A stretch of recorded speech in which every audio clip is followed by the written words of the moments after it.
Section 1. Hey guys, tonight we begin a journey through snow-dusted mountains, elephant footprints, and centuries-old grudges. All from the comfort of your pillow that you'll follow a quiet, clever boy from a warm Mediterranean harbor as he grows up surrounded by generals, maps, and the bitter taste of loss. You'll hear the creak of leather saddles, the crunch of hooves in snow, and the very soft grumble of war elephants wondering what they've signed up for. This is not a bedtime story about victors and villains. It's about stubbornness, sandals, and the absurd logistics of moving a zoo through the Alps. So, before you get comfortable, take a moment to like the video and subscribe, but only if you genuinely enjoy what I do here. And don't forget to leave a comment with your location and local time. I love seeing where you're all listening from. Now, dim the lights, maybe turn on a fan for that soft background hum, and let's ease into tonight's journey together. You're born under Mediterranean sun, with Carthage behind you and Rome directly ahead. Your name is Hannibal. Your father is Hannibal Barca, commander, politician, and man of perpetually furrowed brow. You do not get bedtime stories. You get siege maps. Carthage is not the empire it once was. It's licking its wounds from the First Punic War, a naval disaster that left its fleet shattered and Sicily firmly in Roman hands. The grown-ups in your world are busy sharpening new grievances and counting coins, because coins are what Rome respects. You're not yet 10 when your father begins rebuilding Carthaginian power, not at home, but in Iberia, across the sea. Spain, to you, is a canvas of red soil and steel. And elephants. So many elephants. But before you can ride one, you must make a promise. Your father, ever the dramatic teacher, leads you to an altar. There are oil lamps, incense, probably a goat, and with a hand resting over your young head, he says, "Swear to me, son. Swear eternal hatred for Rome. Not dislike, not rivalry. Hatred. And you, being a solemn child in sandals too big, do. You swear. And it sticks that you're not sure what exactly Rome is. But if it upset your father this much, it's probably worth disliking. So begins your strange childhood. You learn to ride horses and elephants before you can grow a beard. You memorize rivers, mountain passes, and trade routes while other boys chase lizards in the dust. Your bedtime is marked not by moonlight, but by the finishing of one more strategy scroll, and you watch your father, a master of clever retreats and ambiguous treaties, play long games with short tempers that you're learning, and Carthage is watching you learn. By the time you're a teenager, the elders whisper your name in the market. Barca's boy, they say. The one who won't smile unless it's snowing on Romans. You smile occasionally. You're not a monster, but you're patient, and you're waiting. Rome, for now, is far away. But every time someone mentions it, every time a trader sighs about Roman tariffs or a soldier grumbles about the last battle lost, your attention sharpens like a knife on stone. You don't just want revenge. You want elegance. You want to undo Rome not with rage, but with precision. But first, you need a proper army. And, of course, elephants. Section 2. You are 12 when you leave Carthage for Spain. The voyage across the Mediterranean is uneventful, which for ancient shipping is nothing short of miraculous. You don't get seasick. You get bored. The waves are gray-green. The sailors smell like dried fish and stubbornness. And your father spends most of the trip drawing military symbols into the sand on deck. You try not to smudge them. Spain, Hispania, as some insist on calling it, is wild and red and bristling with possibilities. This is not Roman land, not yet. It's dotted with tribal kingdoms, some friendly, most not. The kind of place where diplomacy starts with wine and ends with ambushes. You're too young to command, but not too young to watch. Your father builds alliances one tent at a time. He shakes hands with chieftains, offers gifts, and, when necessary, reminds them that Carthage has elephants. The locals are intrigued, cautious. A few make the mistake of underestimating your family. They learn. You spend your days on horseback, your nights under itchy blankets, and your mornings listening to soldiers argue about whether Roman steel is sharper than Spanish stone. You're also learning languages. Iberian, Celtiberian, the rough dialects of mercenaries who don't like orders unless they're shouted with confidence. At 13, you get your own unit. Not a real one. More like a babysitting assignment of 20 skirmishers and a single irritable mule. But it's something. You ride beside them, mimic your father's tone, and try not to trip over your own sword. At 14, you fight your first real battle.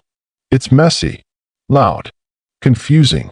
You nearly lose your helmet in a scuffle with a boy not much older than yourself. But in the end, you win. It's a small fight over a dusty hill no one will remember. But you do. You remember that war smells like iron and sweat and someone else's fear.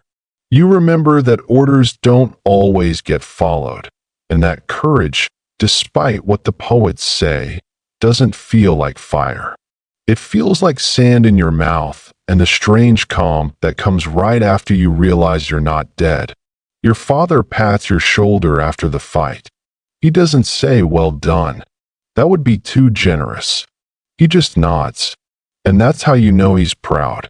From that point forward, you're not just his son. You're his shadow. Where Hamilcar goes, you follow. When he debates troop movements, you listen. When he maps rivers and mountains, you take notes. You grow taller, thinner. Your hands blister from training, but your eyes get sharper. By 15, you know how to read a general's pause, a soldier's panic, and a diplomat's lie. You're becoming something Carthage hasn't had in a while.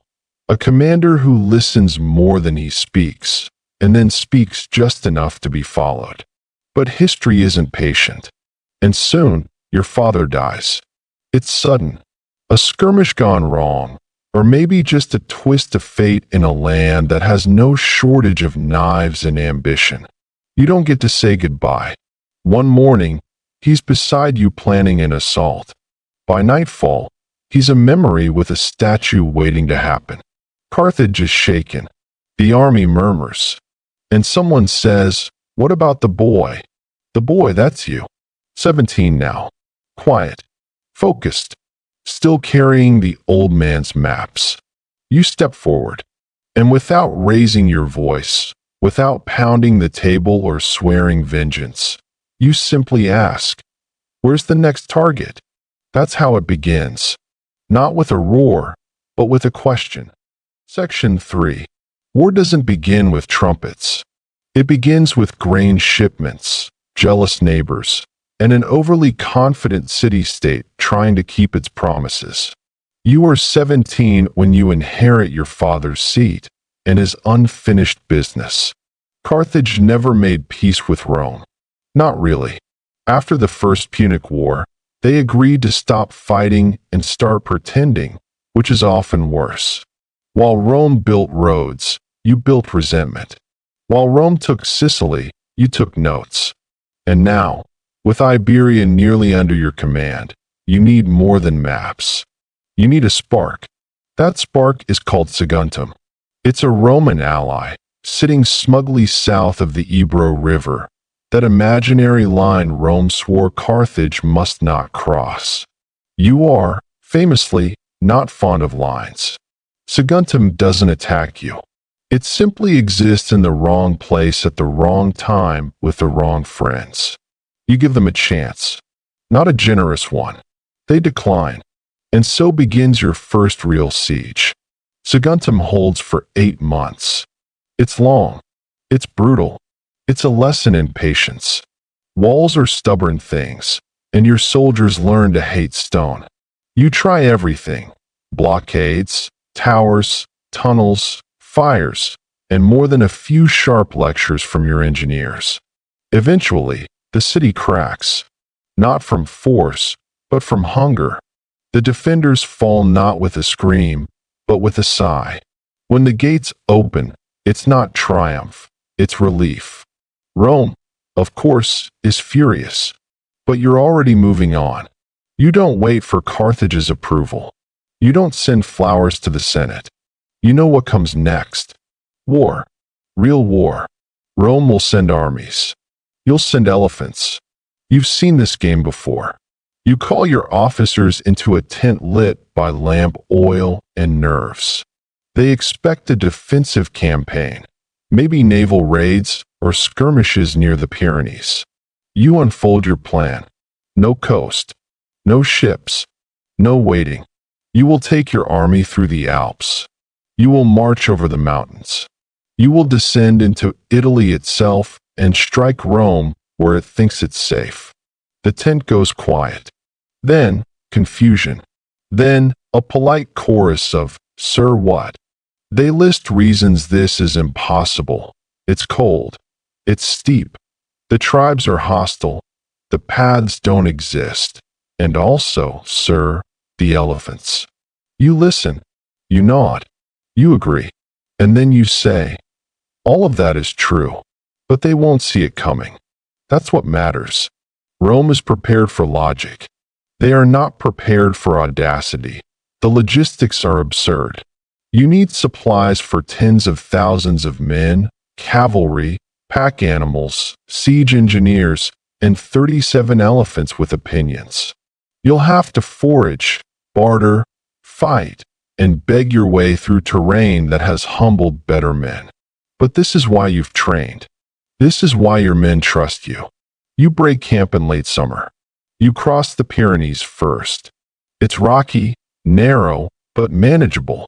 Still, you lose a few hundred men to ambushes and treachery. Mercenaries desert. Locals demand bribes. One of your lieutenants breaks a toe on a particularly aggressive boulder. You do not stop. You reach the Rhone River, wide and fast, and full of questions. The Romans are watching. You're being shadowed by scouts and mocked by senators who assume you'll stop at the riverbank and build a fort like a reasonable person. Instead, you ferry your elephants across. No one is quite sure how. Some say you built massive rafts. Others claim you coaxed them to swim. One old soldier insists you whispered encouraging poetry. Whatever you did, it works. On the far bank, Roman patrols melt into the trees, and the Alps rise in the distance like the teeth of an angry god. You pause, not because you're afraid, but because it's beautiful. Jagged peaks, silver shadows, the smell of snow on the wind. You are about to walk into legend.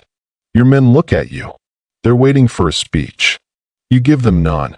Instead, you adjust your cloak, feed a sugar lump to the elephant who bites less often, and begin the climb. History blinks and follows. Section 4. You think the Alps will be cold.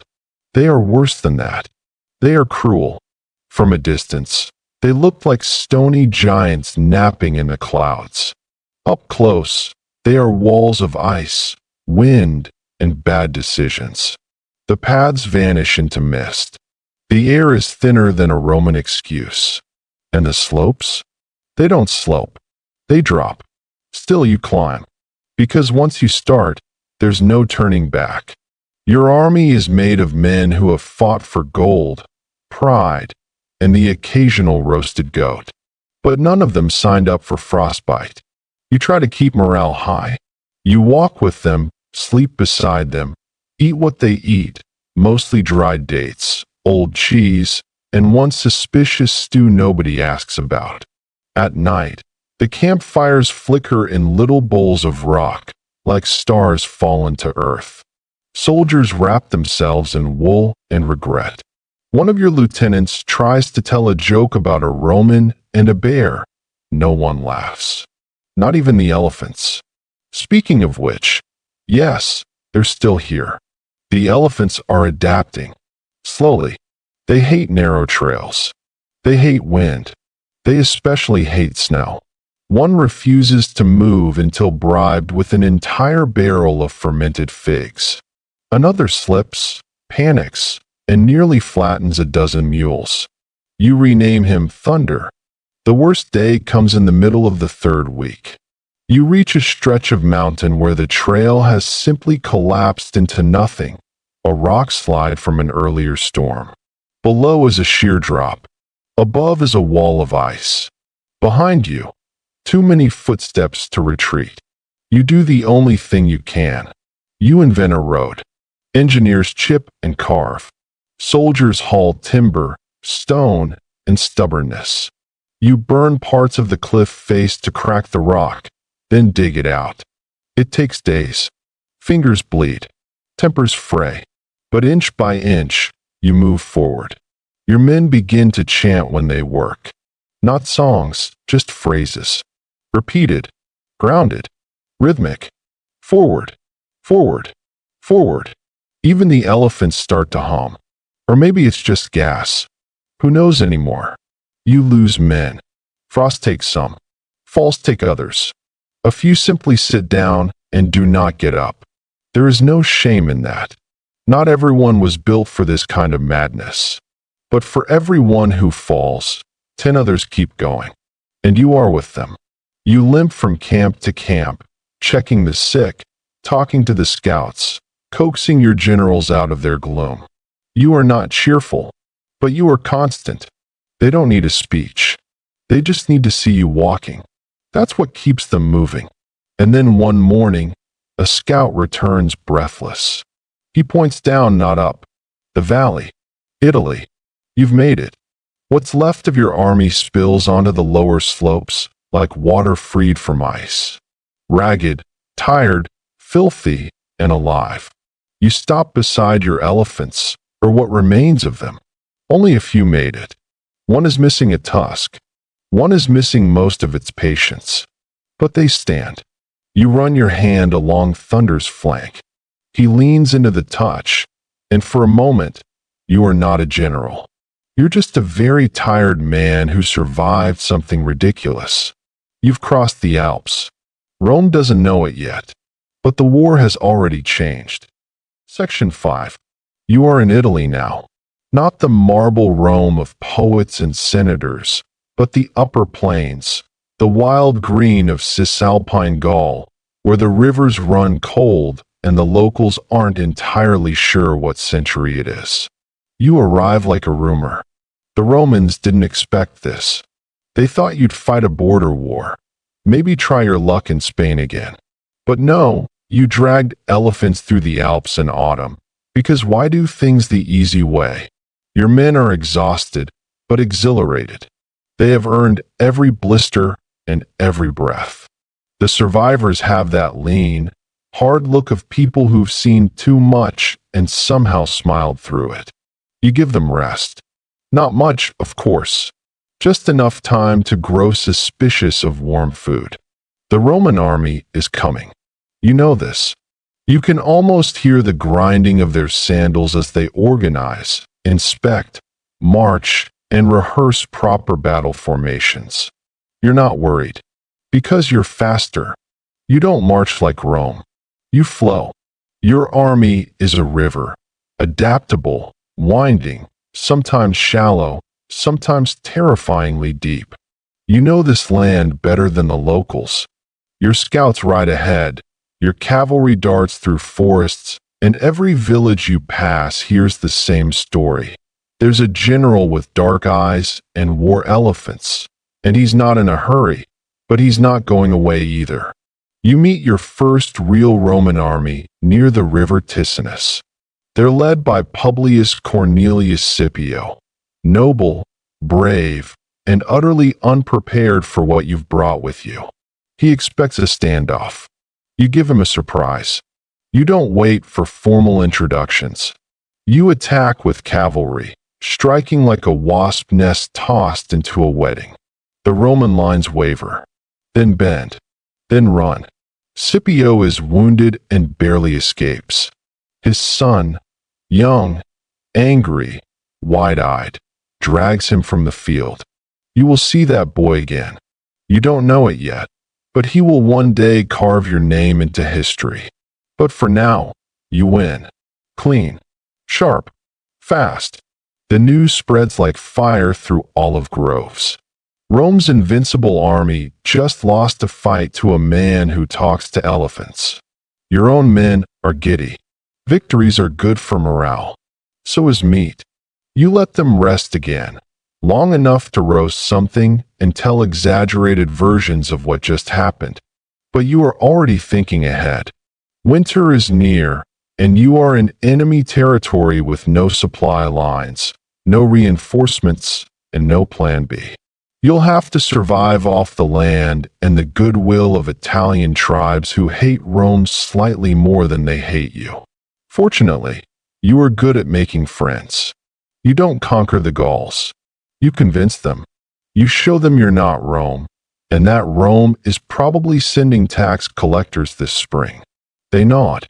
They offer food. They send fighters. A few even pet the elephants, which is optimistic. Now you are not just an invading army. You are a cause. And causes are harder to crush than legions. You press south, and Rome begins to tremble. Section 6. Winter settles over Italy like a wet cloak. It's not the kind of winter you crossed in the Alps. No avalanche, no cliff face hunger. But it's damp, slow, and mean in its own way. The kind of cold that creeps up your sleeves and makes men forget why they're fighting. You don't let it win. Your army is tired, yes, but not soft. They've bled on mountain trails. They've buried friends in frozen earth. So a little Roman frost doesn't scare them. You set up winter quarters near the river Trebia, in territory friendly enough to scrounge food, forage firewood, and sharpen blades without getting ambushed. But Rome isn't sitting still. They send another army, this one led by Tiberius Sempronius Longus, loud, proud, and eager to earn his statue. Sempronius wants a quick victory before the year turns. He wants it so badly, he forgets the one rule about you. Never fight Hannibal when he looks relaxed. You let him see your camp. You let him think you're still recovering. And then, one snowy morning, you send your best cavalry to harass his supply lines, just enough to sting. He bites. He marches his army straight at you, across the icy Trebia River, in winter, without breakfast. You've already positioned your men in a dry riverbed, hidden behind tall reeds and frost. Your brother Mago commands them. They wait, silent and cold, teeth chattering, hands on spears. Sempronius crosses the river with 25,000 men, half of them already soaked and freezing. His formations begin to shake before they reach your lines. That's when you hit them. From the front, your infantry surges like wolves in snow. From the flanks, your Numidian cavalry wraps like leather straps. And from the back, Mago's hidden force bursts forth, roaring from the reeds like ghosts with excellent timing. The Romans are surrounded before they realize they're in trouble. What follows is not a battle. It's a lesson. You don't just defeat Sempronius. You embarrass him.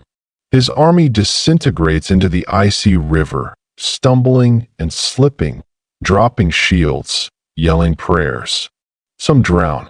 Some freeze. Some survive to tell the tale, which is almost worse. Rome is stunned. This wasn't a lucky win. This was strategy, precision, and a little bit of snow. And you? You're just getting started. After the battle, you walk the field. Your boots crunch over ice and discarded weapons. Thunder, your most cooperative elephant, sniffs a Roman helmet and sneezes on it. Your men cheer, eat, and rest. But you do not relax. You are deep in Italy now, and Rome knows your name. Section 7. You've now bested Rome twice on its own soil, and it's not even spring. Word travels fast, especially when it's carried by terrified survivors. Senators whisper. Generals frown. Merchants hide their coins a little deeper under floorboards. You, however, remain calm, because you are not here to rattle the gates. Not yet.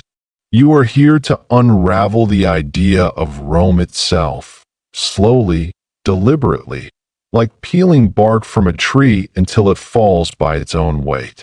Rome answers trivia the way Rome always answers, with another army. This one is led by Gaius Flaminius, braver than Sempronius, but also angrier. And anger, as you've noticed, is an excellent thing to exploit. Flaminius is under pressure. His people demand revenge. His Senate demands victory. His own ego demands both. So he gathers his legions and marches north. Quick, noisy, and without scouting properly. You decide to help him feel even more heroic. You let him see your retreat. You let him chase you. And then you build a trap. There's a place called Lake Trasimene. Misty, narrow, flanked by wooded hills. It's the perfect stage for a disaster. Oh, you place your troops in the hills before dawn. You hide them like seeds in soil. Infantry to the sides. Cavalry behind. Your best archers crouch beneath brush, barely breathing. Flaminius marches right into it. The lake is to his right. Fog hugs the road. He sees only what you want him to see. A few of your men withdrawing toward the trees. He orders the advance. And that's when everything moves. Your hidden soldiers erupt from the hillsides like an avalanche of steel and wool. The fog magnifies sound, multiplies panic. Roman soldiers spin in circles, swinging blindly. Officers shout contradictory orders. Horses buck. Shields clash. Somewhere in the chaos, Flaminius dies, cut down in the crush, his command lost mid-sentence. The Romans never even form proper ranks. It's the largest ambush in recorded history. 15,000 men either fall or vanish into the reeds. You don't even need elephants this time. When it ends, you don't cheer. You observe. You take note of how easily the myth of Roman invincibility crumbles when it's caught off guard, out of formation, away from home. The survivors flee south, rattled and sore. Some of your men follow. You tell them to let them go. Let them tell everyone what happened here. Let them describe the morning fog and the hillside screams. Let them remember the name Hannibal. That will do more damage than any sword. Section 8. You'd think, after losing 3 major battles in a row, Rome would panic. It doesn't. It reorganizes.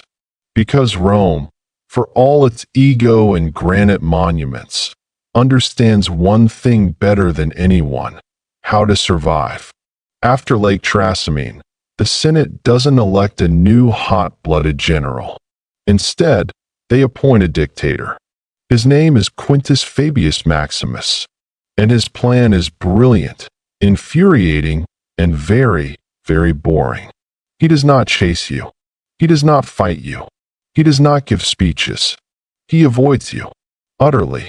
He follows your army from a distance, cutting off supply lines, harassing scouts, burning fields behind you. He won't engage. Not even when your men insult him from across valleys, shouting clever remarks about his sandals. At first, your soldiers laugh. Then they grumble. Then they sulk. Because Fabius is playing the long game. They'll wait him out until he starves game. And it's working. Sort of. You begin to run low on grain. The Italian summer is hot and suspicious. Towns that once offered you bread now pretend they've never heard of Carthage. And the elephants? They're losing weight. Your cavalry gets edgy. Your commanders grow tense. Mago draws battle plans in the dirt with a stick, then erases them with a sigh. You need to shake things up. So you light cows on fire. Well, sort of. You tie bundles of burning sticks to the horns of 2,000 oxen. At night, you send them stampeding toward a narrow mountain pass, making enough noise and chaos to confuse Roman scouts. Then, in the smoky distraction, you lead your army, quiet, swift, invisible, right past Fabius's encampment. He misses you by hours. Your men cheer. The elephants snort with something like triumph. But you don't gloat, because you know Fabius isn't beaten. He's adapting, just like you.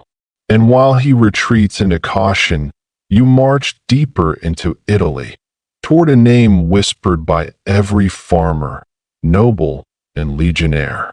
Canny. But that is still a little ways off. For now, you let the cows cool down. Section 9.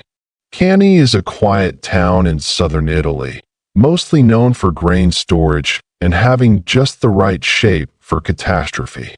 You pick it for that reason.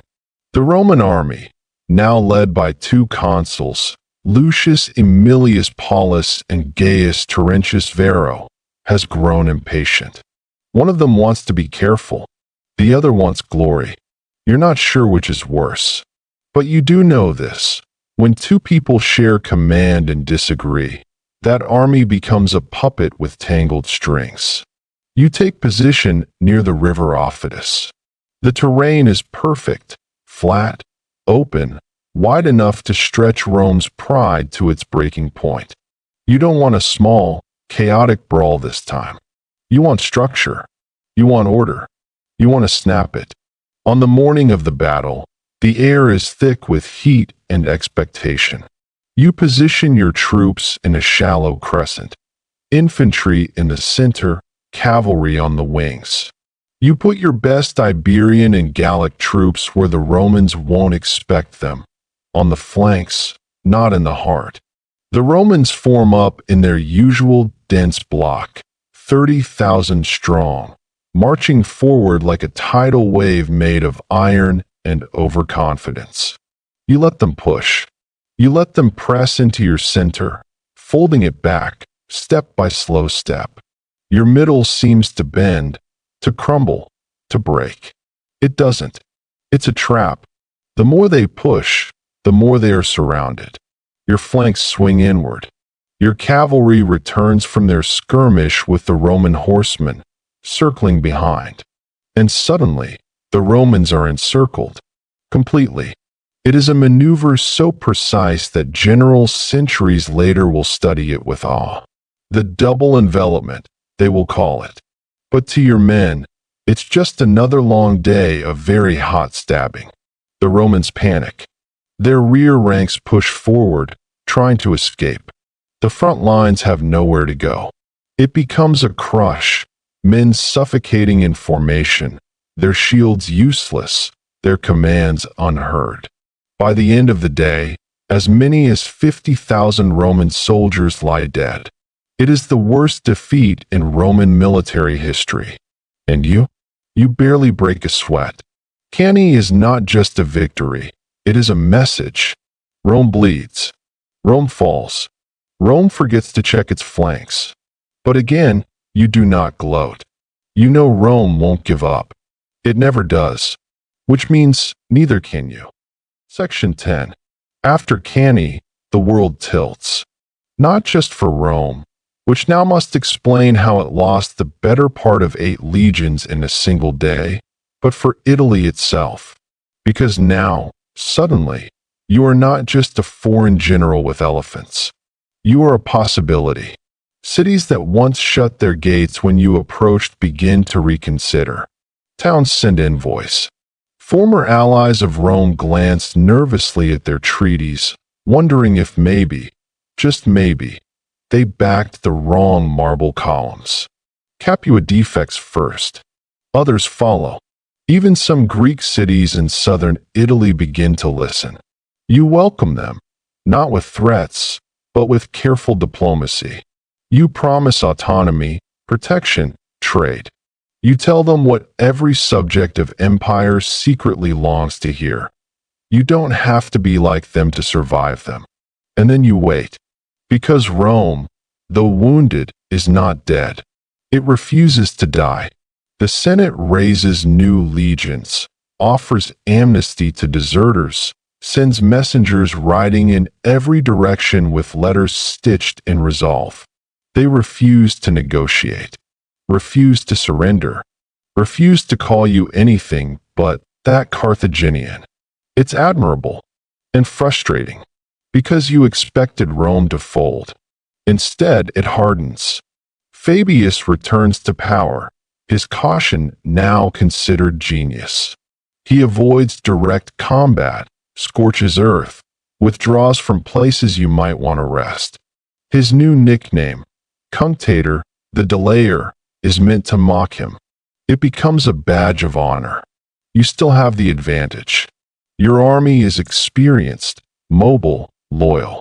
But you lack one thing Rome has in abundance, a home. This is not your land. Your men are weary of strange accents, strange food, and winters that crack leather armor. And your elephants? Only a few remain. The mountains, battles, and climate have taken their toll. Thunder still lives, grumpy and slow, a moving monument to your first madness. You hold your position. You try to stir revolt in Rome's Latin allies. You appeal to Macedon and Syracuse. You write letters, craft speeches, smile through gritted teeth at politicians who'd rather hedge than help. And always, you wait for the moment Rome shows weakness. It doesn't. Not yet. But cracks are forming. And you're very good at finding cracks. Section 11. Years pass. The seasons change. So do the maps. You've been in Italy long enough to know which hills grow thyme, which roads flood after rain, which villages have decent cheese. You've fought battles in the heat, in the snow, by rivers, under stars. Your army calls you father, now, not out of sentiment, but out of trust. And yet, for all your victories, you are still not at Rome's gates. Because Rome refuses to open them. You've moved up and down the peninsula, scorched enemy farms, intercepted supply lines, defeated legions, and still, the city stands, untouched, defiant, like a stone too heavy for even you to lift. Why not attack it directly? People ask. Your soldiers, your allies, even your enemies. The answer is simple. You can't. Not yet. Rome is not a city. It's a machine. A fortress ringed with walls, manned by militias, protected by its own legend. Attacking it without siege engines, without a fleet, without guaranteed reinforcements, would be suicide. So you camp. You campaign. You coax. But you do not conquer. Your brother Hasdrubal writes from Iberia, still holding the line there. Your allies in Carthage sent letters, but little else. Supplies trickle. Promises stall. Back home, they argue about priorities. They argue about you. Meanwhile, Rome regroups. It trains new soldiers. Changes tactics. Promotes survivors of Cannae. One of them, young Publius Cornelius Scipio, the boy who dragged his wounded father from the battlefield of Ticinus, rises quickly. You remember his eyes. Cold, calculating, angry. He will matter, but not yet. For now, you focus on survival. Your men raid when they must. Rest when they can. Some settle down, even marry locals. Others write to families back in Carthage, letters that will take months, if ever, to arrive. And you? You read. You plan. You polish your strategy like a blade you're not ready to swing. History calls this the stalemate years. But you know better. They're the hold your breath years. Because something is coming. You can feel it. Like the first wind before a storm. Section 12. The storm arrives on parchment. A message from Iberia, written in haste and smudged with ash. Hasdrubal is on his way. Your brother. He has left Spain, crossed the Pyrenees, gathering what forces he can. He intends to join you in Italy. Two Barca brothers, reunited, with armies north and south of Rome. It could change everything. You read the message twice. Then again. Slowly. This is the moment you've waited for. You've held your line for over a decade. Fighting, dodging, starving, charming, and now, at last, reinforcements come. With Hasdrubal's army added to yours, you could surround Rome, cut off its breath, force a surrender. But Rome reads, too, and reacts faster than expected. They intercept Hasdrubal before he reaches you. Near the Metaurus River, Roman legions, led by Gaius Claudius Nero and Marcus Livius, catch your brother's army mid-crossing. The Romans fight with desperation and something colder, calculation. Hasdrubal falls. He dies sword in hand, far from home, before he can ever see your camp again.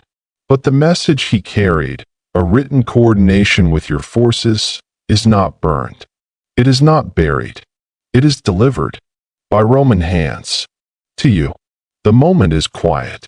You hold the letter in your palm, the same paper your brother touched, perhaps the same ink he spilled while thinking of what words might guide you. It is all still there. The plan, the ambition, the name Barca. You say nothing to your generals. Not right away. You go alone, sit beside thunder, your last elephant, and listen to the wind in the grass. Thunder shifts slightly, perhaps sensing your stillness. You remember Hasdrubal's voice. You remember being boys on the harbor wall in Carthage, tossing pebbles into the sea and arguing over which ship was fastest. Now, only one of you remains. The next day, you burn the letter, not out of anger, not even grief, but to keep the fire. You'll need it. Section 13. After Hasdrubal's death, something shifts. Not in the ground, not in the war itself, but inside you. You don't falter.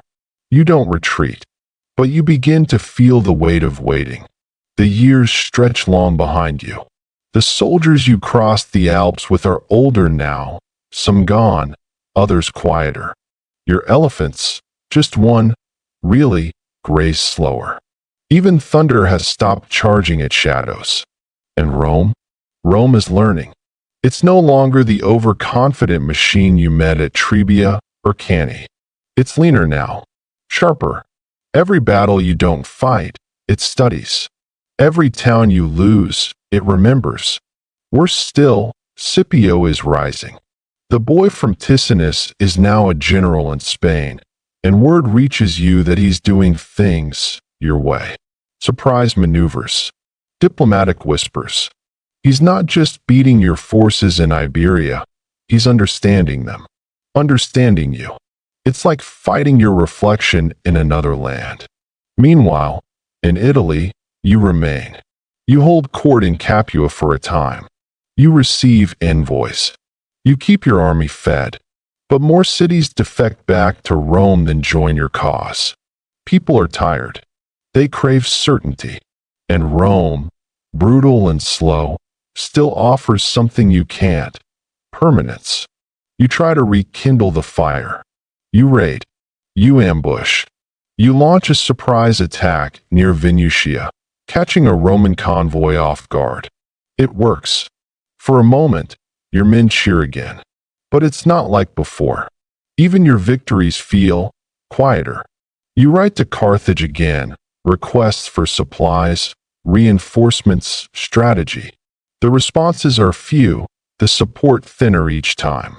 There are murmurs that Scipio's victories in Spain are shifting attention, that your war is no longer winnable. You don't believe in unwinnable. You believe in persistence. Still, you begin to prepare. Not just for another campaign, but for an endgame. Because something tells you the next battle might be your last in Italy. And it won't be near Rome. It will be far away, on ground neither you nor your enemy calls home. Section 14. It begins with a ship. From the harbor of Carthage, it sails east, then north, then home again. Its cargo, a young Roman general, victorious in Spain, now asking the Carthaginian Senate for permission to bring the war to your doorstep. Publius Cornelius Scipio. He stands before the elders in Carthage, not with threats, but with promises. He says Rome will not stop until Carthage kneels. He says the war has dragged on too long. He says Hannibal must be recalled, or broken. You are not there, but your name is. It hovers in every debate. It haunts every scroll. The elders remember your early victories. They remember your father. They remember fear. So they decide. They call you home. You receive the order in Italy. You do not argue. There's nothing left to prove here. You have held enemy ground for more than a decade, turned Roman soil into your chessboard. But the board is shifting, and now it's your move. You gather your army, what remains of it, veterans with scarred hands, cavalry with weathered gear. Thunder, your elephant, sways gently under the Mediterranean sun, the last survivor of an impossible journey. The march to the coast is slow, somber, final. Some of your men stay behind, settle into local towns, bury their weapons, and become stories. Others board ships with you, eyes wide as sea spray fills the air. The voyage home is quiet. You sit alone most days, sharpening a blade you'll probably never use again. Not out of fear, but habit. You arrive in Carthage like a ghost. Not celebrated, not shunned, just observed. The city hasn't changed much, but you have, and so has Rome. Scipio waits on the plains of Zama, and for the first time, you prepare to face an enemy who knows you almost as well as you know yourself. Section 15. Zama is flat, wide, open land. No hills to hide in, no forests to spring traps from, no rivers to bait your enemy across. It is not your kind of battlefield. It is Scipio's. You study the terrain the way you used to study your father's maps. You mark every wrinkle in the earth, every cluster of brush, every possible route for elephants. It doesn't help. This is not a battle of place. It's a battle of people. Scipio has done something no other Roman general has managed. He's brought Rome to Africa, to your doorstep, with a force as disciplined and flexible as yours used to be. You do what you can. You assemble your army, mercenaries from the desert, citizen soldiers from Carthage, and your last veterans from Italy. Thunder is gone now, passed quietly during the voyage, buried at sea like a legend in foam. You place your remaining elephants at the front, more for fear than force. You hope to break the Roman line before it can fold around you. Scipio arranges his men calmly, like a man setting a table. When the battle begins, your elephants charge, and Rome is ready. They part their ranks, forming lanes, allowing the beasts to pass through harmlessly. The traps you relied on for years, chaos, surprise, overwhelming noise, they fail here. They've seen it before. You fight hard. Your infantry meets theirs with a crash loud enough to still the birds. The first line buckles. The second holds. The third, Scipio's reserve, waits. And when it moves, the end begins. You're flanked. Again. But this time, it's not your maneuver. It's his. And for the first time in your life, you know how it feels to be caught in your own design. Your army collapses slowly, then all at once. You flee the field with the few who remain. You've lost, but not broken. Not yet. Section 16. Back in Carthage, silence is the loudest sound. No cheers, no riots, just the uneasy stillness of a city holding its breath. You return not as the conquering son, but as the weathered general. No parades await you, just the rustle of linen robes in council halls and the echo of sandals on stone floors. The Senate meets you with stiff posture and folded hands. They don't blame you, not directly, but they also don't ask your advice. You are no longer their plan. You are now their problem. Scipio does not march on Carthage. He sends terms. Peace, he says, but peace on Roman terms. Carthage must surrender its navy, its elephants, its dignity.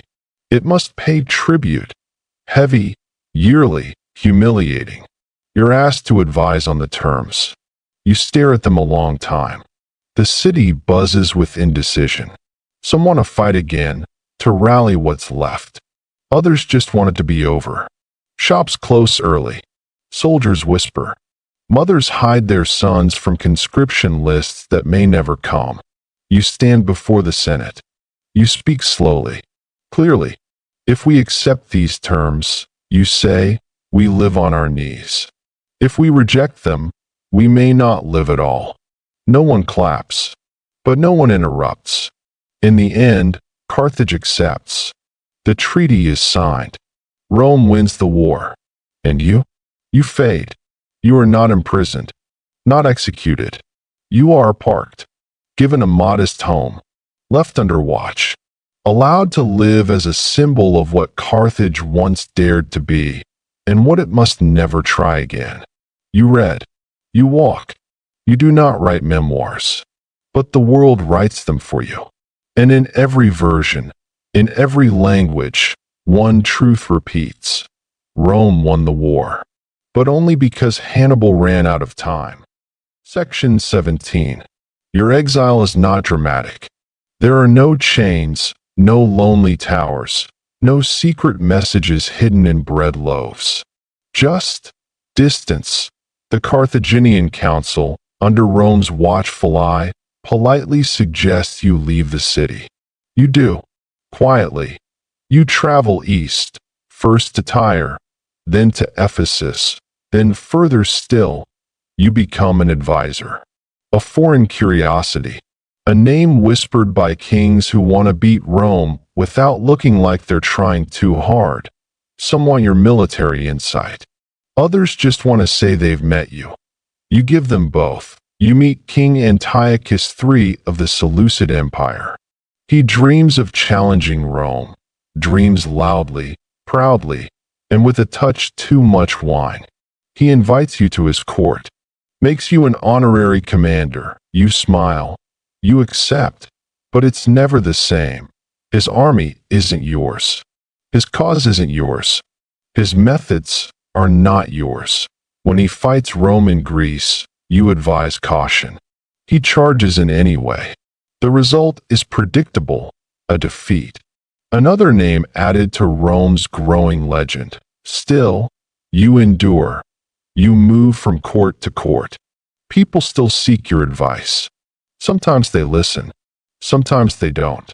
But always, they ask about the elephants. Did you really cross the Alps with them? You nod. They never believe you fully, until you describe the sound of their feet on snow. You grow older. Your hair fades to iron. Your walk slows, but your eyes? They never soften. Then, one day, a letter. Rome, through diplomatic channels, demands your surrender. They call you a threat to peace. An old shadow too long cast across Mediterranean waters. You don't flinch, but you know what must come. You leave that night, vanishing into a land of hills and whispers. You have lived as a storm. You will not be taken like a thief. Section 18.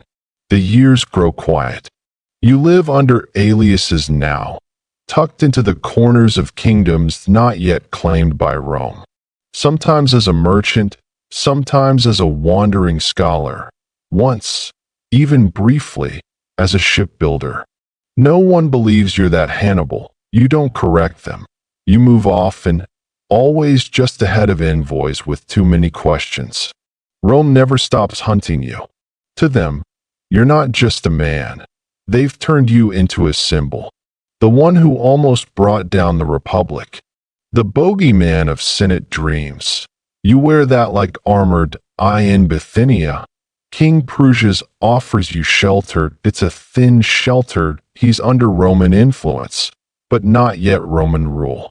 You offer advice, defensive strategies, a few naval ideas. He nods, scribbles notes, and mostly tries to avoid looking nervous when he says your name aloud. You build a home near the coast. Not large. Enough room for a library, a garden, a small view of the sea.